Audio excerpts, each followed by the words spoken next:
তো ইমাম গজালি রাতের বেলা তাহাজ্জুদ পড়ে 12 তসবির আমলে আছে। এর মধ্যে মিস্টার ইবলিস, কি নাম? হযরত মাওলানা ইবলিস, মিস্টার ইবলিস।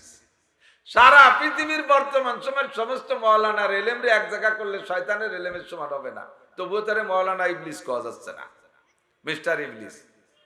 এই মিস্টার ইবলিস ইমাম গজালিরে ধোঁকা দেওয়ার জন্য বাড়ির ভিতরে ঢুইকা ঘরের বাইরে থেকে বলতেছে, আবিল বাইতে গজালি খুব মিষ্টি ভাষায় এমন একটা নতুন কণ্ঠ তৈরি করছে যা দুনিয়ায় ইমাম গজালি কোনোদিন শোনে নাই। একটা মজার কণ্ঠ দিয়ে আবিল বাইতে গজালি, আবিল বাইতে গজালি, খুব মিষ্টি সুরে। বাসায় কি গজালি আছেন?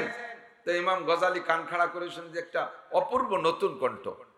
উনি জিকির বন্ধ করে দেও, জি আমি বাড়ি আছি। মানান্তা, আপনি এত রাত্রে কে? তো উনি বলতেছে, আনা রব্বুকা, আমি তোমার রব, আমি তোমার আল্লাহ। ইমাম গজালি বলে, ঘটনা কি? আপনি আল্লাহ এ জায়গাকে?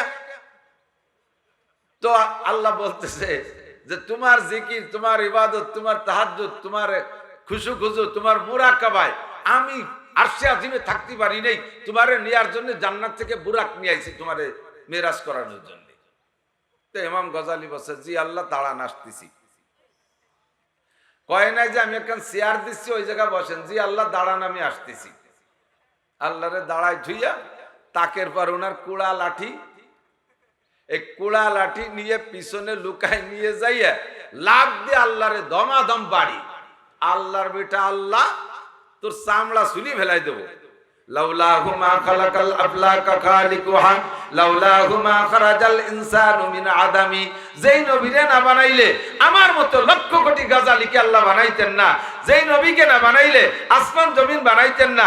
সেই নবীকে নেয়ার জন্য আল্লাহ নিজে আসলো না, জিবরাইল আর বুরাককে যে পাঠাই দিল। আর আল্লাহর বেটা আল্লাহ, তুই আমারে নিতে আইছিস জান্নাত থেকে, তোর চামড়া চুলিয়ে ফেলাই দেব।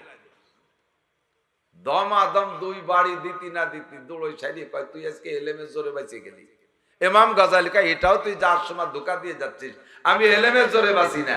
এটাও একটা কৌশলী ধোঁকা, আমি এলেমের জোরে বাঁচি নাই, আমাকে আমার আল্লাহ বাঁচাইছে তাই বাঁচি। কথা কন? আজকে দুই অক্ষর লেখাপড়া জানি বিদায় বাঁচিয়ে গেলাম, এ কথাটা শিরকি কথা। অনেকে কয় না, আজকে এই আসে বিদায় বেঁচে গেলাম, আজকে ওই আসে বিদায় বেঁচে গেলাম, আজকে দুই অক্ষর লেখাপড়া জানি তার কারণে বেঁচে গেলাম, এলেম কালাম না থাকলে ধরা পড়ে যাইতাম। এ কথাটা একটা শিরকি কথা। বাঁচায় কে? শয়তানের চাইতে বড় আলেম খুঁজে পাওয়া বর্তমান সময় বড় কঠিন। কাজে ওর হাতের থেকে বাঁচতে আমার মতো খুঁজে এলেম দ্বারা সম্ভব না। আমার এই এলেমের মধ্যে ধোঁকা দিয়ে ফেলে, এলেমের মধ্যে আমলের মধ্যে আমার ধোঁকা দিয়ে ফেলে, আমি টের পাই না। তো ওই জায়গাতে মায়ের খাইয়া চিন্তা হলো যে বনিয়াদমের কাছে মায়ের খাবো, এই মায়ের শোধ না দিয়ে যাব না। তো কোন জায়গা যাবে শোধ দিতে? যাইতে যাইতে দেয় ওই গ্রামের শেষ প্রান্তে আর এক বুড়ো সাধারণ পাবলিক, সে ওই ইবাদত করতেছে।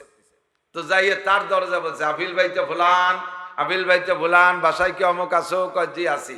কে? কয় আনা রব্বুকা, আমি তোমার রব। জি আল্লাহ কেন?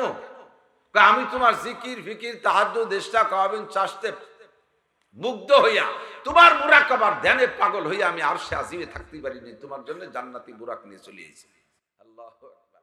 তো জি আল্লাহ আসতেছি। উনি বেশ গোছ গাছ করে একটু আত্মটাতে, আল্লাহ যখন আইছে আল্লাহর সাথে তো যাতে হবে, এভাবে যে পোশাক আছে এভাবে যাওয়া যায় না।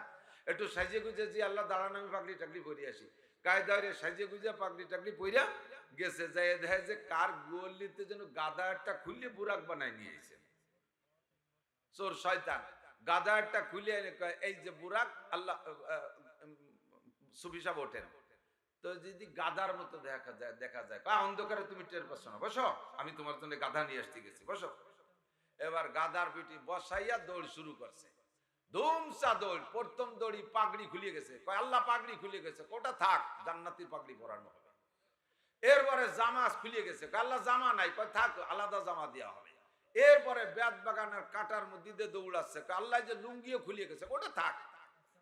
পুরো আগাগুড়া খুলে ল্যাংটা বেলাইছে, উনি যাচ্ছে আর সারা গা কাটায় ছিঁড়ে ভুড়ে ফাঁকা নাকা হইয়া সারা রাত ভরে দৌড়াইয়া লাস্টে ওই সুফি সাহেবের বাড়ির গোয়ালির নিচে যে গোবর গাদা, এই গোবর গাদার মধ্যে মাজার সমান, এই সময় ফজরের আজান দিয়ে দেয়, আজান শুনলে তো শয়তান থাকতে পারে না, ওই গোবরের মধ্যে মাজার সমান ডাবাইয়া উনার ঘরেতে কালা হাড়ি একটা মাথার পর দিয়ে, ওদিকে তো বুড়ো ন্যাংটা দিয়ে দাঁড় করে রাখছে। আল্লাহ কোন জায়গায় আসলাম? হয়তো সিদরাতুল মুনতাহায় আসছো, থাকো, এরপরে আমি ফেরেশতা পাঠাচ্ছি, তুমি আরশে আজিমে যাবা।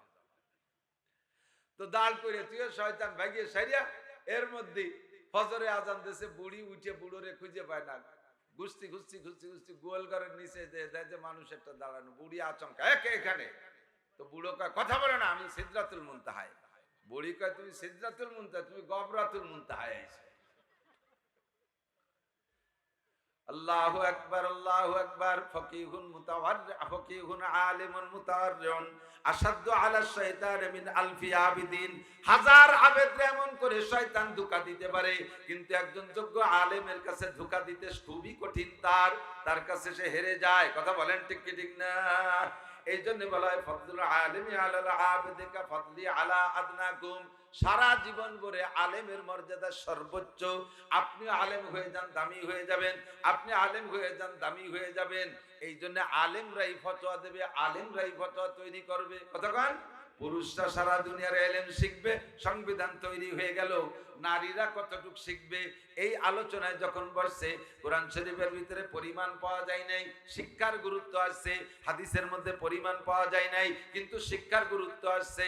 এবার ইজমায়ে সাহাবা আর যাওয়ার আগেই কোরআন হাদিসের মধ্যে খুঁজতে হবে।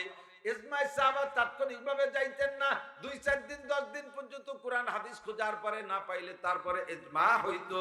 কিন্তু আজকে হযরত ওমর বলতেছেন আজকে মজলিসে পর্যন্ত শেষ, মজলিস মুলতবি করা হলো, দেখা যাক এই মর্মে কোনো হাদিস পাওয়া যায় নাকি। যে কথাটা বলবো বলে আমি অনেক দূর ঘুরে আসছি, এদিক খেয়াল করেন। জি ঠিক আছে, মজলিস ভেঙে দিলেন। রাতের বেলা হযরত ওমরের মেয়ে হাফসা রাদিয়াল্লাহু তাআলা আনহা, উনিও হুজুরের স্ত্রী ছিলেন, আয়েশার সতীন। এখন তো হুজুর নেই, প্রত্যেক মেয়ে প্রত্যেক হুজুরের স্ত্রীরা যার যার ঘরে। হাফসার ঘর থেকে হাফসাকে সাথে নিয়ে ওমর রাদিয়াল্লাহু তাআলা আনহু সিদ্দিকা আয়েশার কাছে গেলেন।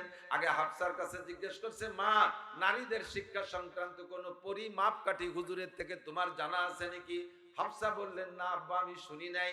এটা একমাত্র জানলে আয়েশা জানতে পারে। হাফসাকে সাথে করে নিয়ে হযরত ওমর আয়েশা সিদ্দিকার ঘরে গেলেন। যে ওমর জিজ্ঞেস করছে, ইয়া উম্মাল মুমিনিন আতাদরি মিন হাদিস রাসূলুল্লাহ সাল্লাল্লাহু আলাইহি ওয়াসাল্লাম, ও মা আয়েশা, তুমি কি নবী পাকের কাছ থেকে কোন হাদিস জানো নারীদের শিক্ষা সংক্রান্ত? নারীরা কতটুকু লেখাপড়া করবে এটা কি তুমি জানতে পারছো হুজুরের থেকে? সিদ্দিকা আয়েশা বললেন, কালাত নাম, জি আমি জানি। খলিফাতুল মুসলিমিন, আমি জানি নবী আলাইহিস সালাতু ওয়াস সালাম নারীদের শিক্ষা সংক্রান্ত কি বলেছেন। বলো কি বলেছে? আয়েশা বলেন, قالت قال رسول الله صلى الله عليه وسلم علموهن سورة النور ولا تعلموهن الكتاب।